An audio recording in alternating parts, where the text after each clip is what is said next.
on, everybody? It is your dude, Retro Lag, and we are back with the Bleep Bloop podcast. I want to say I'm sorry, y'all. I'm sorry that it's been so long, but we are back with another episode of The Informer.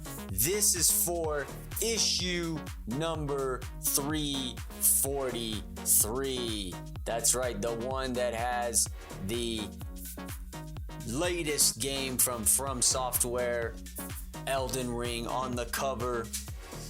Lots of great stories inside of this issue. The ones that I really want to highlight are not too many. One we're just going to touch on a little bit on the surface. That's Alan Wake 2. And then we're going to talk a little bit about Elden Ring, but we're going to save that for another episode where we're going to take a deep dive because I have the game. We're actually going to be diving into it relatively soon. And then the one that's going to take the majority of the episode is the most anticipated games from me, at least that I'm anticipating for 2022. So let's jump right into this thing, shall we? And then we're going to talk about Alan Wake 2. So Alan Wake 2, they announced this at the Game Awards. There was a teaser trailer that came out, and it's been a while since this game came out. They did do a remaster, as well as there's the game Control, which is part of the same universe from what I'm understanding. And then they dropped the teaser for Alan Wake, which is coming out next year. Alan Wake 2 coming out next year. Now, there aren't a lot of details that are given in terms of the game, what to expect. There are some videos that are floating around in terms of gameplay, but for now, this is really just a teaser. They did a great job in the latest issue of Game Informer of interviewing the creator of the game. That is the man himself, Mr. Sam Lake, creative director at Remedy Entertainment. One of the questions they did ask was, you announced it would be survival horror. How does that influence your writing and approach to the game? Does the genre dictate the direction for you? And Sam Lake goes on to say, to me, game making is always a collaboration, and we have an awesome team. It's an iterative process through the years. I have always looked at the story process as a way of making the overall experience tighter. Now, there is much more that you can dive into in the issue, but as this game gets closer, especially around the holiday season, we'll probably dive in a little bit more, show some more trailers, maybe do a reaction video. Not exactly sure, but what are your thoughts on this game? Are you looking forward to it? Did you play the first one? I never really dived into the game. On a funny note, though, I do actually have the 360 version of this game in the game room library. So, never know. Maybe I'll dive into it so I can get a feel of it. Maybe I'll play the remastered on PC. I believe it's on PC, so it kind of builds up that momentum and that anticipation for when this one drops. Okay. So like we said, Elden Ring came out recently. A lot of people are playing it. A lot of people are giving it 10s. I picked up my copy. I showed y'all earlier. I'm no BSing. We're going to be diving into that real soon.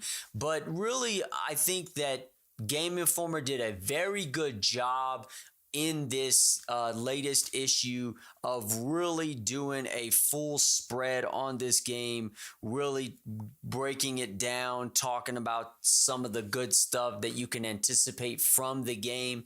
And I think the best way to experience it is by actually playing it for yourself. Me, I haven't dived into it yet because, as a gamer, you're always playing other games, but I do want to do a deep dive into this. It's going to be probably the first episode or the first series in my deep dive series as part of the Bleep Bloop podcast. Tales of Arise is still on our docket. Got to dive into that. So, there's probably two other games that we're looking at as well.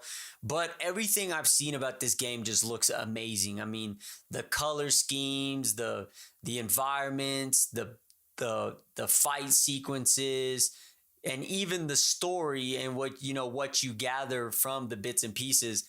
It just it looks dope. It looks amazing. I've heard nothing but good things. There are those people that are going to complain, but it is what it is. You just take it all in stride. So what do you think? Is this going to be a game that you're anticipating playing? Are you playing it now? What are your thoughts on this game? Is it fun? Are you having a good time? Like what are your thoughts? I'd love to hear it.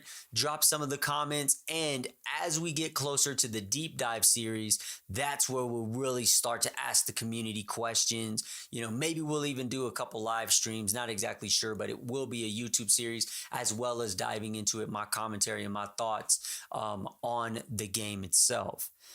Now, the last thing I want to cover from this issue, they did a spread on the most anticipated games of 2022, and there are a lot. I mean, on my list alone, I think I had about 15 to 20 games, but I'm only going to cover about 6 or 7, maybe 8 games total. So jumping right into it, one of the games that I'm definitely most anticipated for is the Star Wars Eclipse game. This is the one, if I'm not mistaken, from Niantic Dreams. They're the ones that created Detroit Become Human, if I'm not mistaken, that's the name of it. So this looks like it's very story driven. Just looking at the trailer, looking at the introduction of the characters that are part of it, it looks dope. I am really anticipating this game coming out. I'm super duper hyped for it. I don't know what to expect. I'm not expecting anything. I just hope there's new characters. I hope there's new storytelling, new amazing environments. I mean, when you just look at the cutscenes of this, it looks dope. It looks like it could be its own show. It could be its own series. Just the environments themselves. And then like this part of the part of the trailer that really captivated me was when you see the person or the creature come out of like the black sludge. You don't exactly know what that is. I mean, I think that's dope too.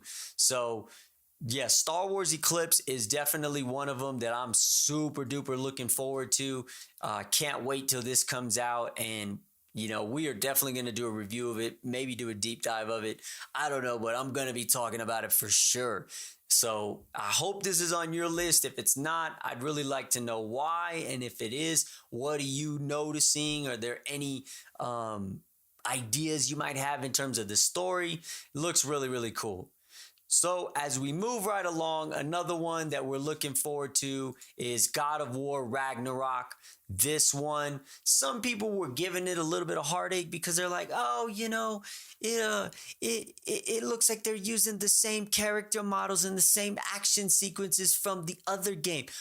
Who cares? Like what is the problem? I don't see what the problem with that is. I think that if they're on a roll right now with the storytelling, that's what makes these games great. Just let them do it. I'm sure people will enjoy it. It looks like it's going to be fun. It looks just as amazing as the God of War that came out, not a while back, but also just released on PC. So, this continuing that story, that bloodline, I think this sets up, also segues to the son, having his own adventures down the road. It kind of continues that. So you got to be curious if that's what's going to happen. If not, where do they go? But in any case, there's always more lore to be told, a lot more excitement, plenty of environments and puzzles. I mean, it looks beautiful. Looks beautiful. I don't know how you could hate this game. God of War has always been one of my favorite games. I remember when the series first came out, I was hooked. I remember I started playing it one day and I didn't stop. So that one looks really, really fun as well. So again, God of War, another game that we are looking forward to. Little Devil Inside. Now, I'm going to tell you the truth. When I saw this state of play, at first, I wasn't impressed. I was not impressed. I was not wowed. I didn't see anything that made me like, oh, this game is something I want to play. But then as you dive into the just kind of how the storytelling is set up, and like the menu that you just on the screen, and like the characters themselves, and then the worlds, the storytelling, the options you can tell, and then as you start to dive into it, you start to dive into this story. You start to learn that there's something more nefarious going on, and it looks cool, man. I mean, the gameplay looks amazing, the characters look amazing, the action sequence, the combat, I'm sure there's crafting, exploration. It doesn't look linear yet, but it could be. But even if there's a small element of an open world, I think that'll be great. But Little Devil Inside is definitely one that I was not even thinking about. And then when I saw it at the state of play, I was like, yeah, for sure, I'm going to check this game out. This one looks real fun, looks exciting. No release date yet, but hey, when it does pop up, that's when we'll check it out. So another game that we're looking at is Salt and Sacrifice. So Salt and Sacrifice, just another continuation of a great story. Salt and Sanctuary was the first one.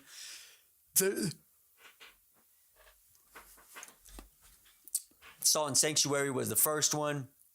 This one just tells a different story, has the elements that people from that community enjoyed. Looks really good in terms of leveling. There's a PvP mode. The environments look really clean and crisp, very interactive, a lot of combat and magic and spells and abilities you can utilize. So it just looks really, really good. I know it is getting ready to drop relatively soon, if I'm not mistaken. I think 10 May is when it comes out. So that's only in a couple months, so Salt and Sacrifice, another one that's popping up on the radar that should be good. But one that I'm still scratching my head about is Atomic Heart. So I don't know a lot about this game. I just know that you're on a train and there's these like robotic creature things. So I'm not too sure, what they do. Looks almost like it's in a different, like, dystopian, futuristic alternate reality. You're a guy, I guess, that has to figure out what's going on. I'm not entirely sure, but it looks cool. The environments look really good. The characters are just very interesting and unique. The storytelling, it's almost reminiscent to me. It looks like a cross between like a Fallout, Wolfenstein, Outer Worlds, BioShock, Deathloop, all like wrapped into one. You really don't know what to expect. Just from what I'm seeing in terms of the world, it looks like it's all interactive, possibly open world from a third person perspective. So you get that kind of Dying Light kind of vibe. It looks like you have some type of magic abilities in addition to, weapons that you can utilize. But this one, I think the story is probably what's going to capture a lot of people. I'm willing to bet that this is a sleeper game that people are probably going to be surprised that this thing is going to be really, really good. It looks good just from the trailer. A lot of what you're able to do in terms of your abilities, how you interact with the environments, the combat itself. I mean, it all looks really, really, really good. So Atomic Heart is another game anticipated. I told you the games I'm going to bring you are going to be the ones that I think everybody will be anticipating.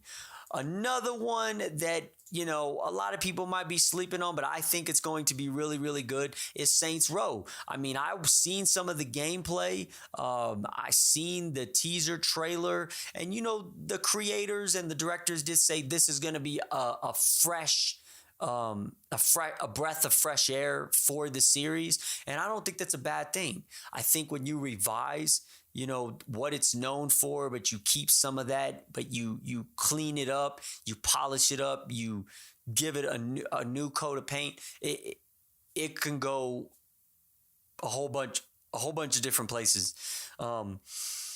Just from what I was seeing in terms of the gameplay from before, I do know that the worlds are very interactive. You can fly, you can use vehicles, lots of weapon systems, costumes.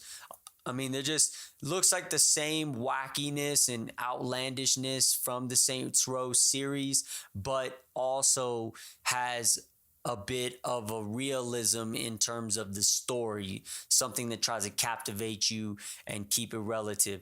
August 23rd is when it's supposed to be dropping. Are you looking to play it? I know I am going to check it out. And yeah, I mean, I wasn't going to play it. I got to admit, I wasn't going to play it initially until I watched the trailer and then I watched the gameplay. The gameplay is always important. Another game that I'm kind of keeping my ear to the street. I'm not committed to that. I'm going to play it, but it's Stalker 2, Heart of Chernobyl. Now, I do know my buddy Bite of Whiskey, YouTuber, check him out, does a lot of content. He's definitely going to be diving into this. For me, it does look good. It does look interesting. I'm not too sure if I'm going to go the route of playing it, only because, for me, the thing is I always fill up my catalog of things to play, and then I don't play half of them. This one, I'm not saying I won't play it because it looks dope. It looks amazing. It gives that element that you're looking for in terms of like just a storyline, good weapons that you can use, very polished graphics. I mean, the gunplay looks dope. I mean, the scope on your weapons is just dialed in. Very realistic, ultra realistic graphics if you got a good PC. And even if you don't, I mean, you still got something decent. It still looks like it'll be a good time just in terms of the gameplay. I'm not sure if there's actually a release date yet. I believe, 28 April is when it comes out. 28 April. So that is in literally about 6 weeks from the time of this recording. So, are you going to be playing that game? I know my boy Bite of Whiskey is going to be playing it. I'd like to say that I might play it, but I can't guarantee anything. So those are the trailers. Those are some of the anticipated games that I'm looking forward to this year. There are still plenty more, and I'm sure there'll be more that are announced. There might be some sleepers that are going to pop up, but you can find all of this in the latest issue of Game Informer. And I gotta, the reason I do these episodes is because for me, video game magazines were always something that I enjoyed. They always told you what was coming out. They kind of gave you a sneak peek of what to expect. In addition to nowadays, watching trailers of games. So many trailers of games coming out. There's always deals for games. So there should be no reason why you don't ever get a chance to experience something new and refreshing. So I hope you enjoyed this episode. Until the next magazine comes out, which should be in a few weeks. Make sure you like and subscribe to the podcast. Like and subscribe the video on YouTube, Retros Podcasts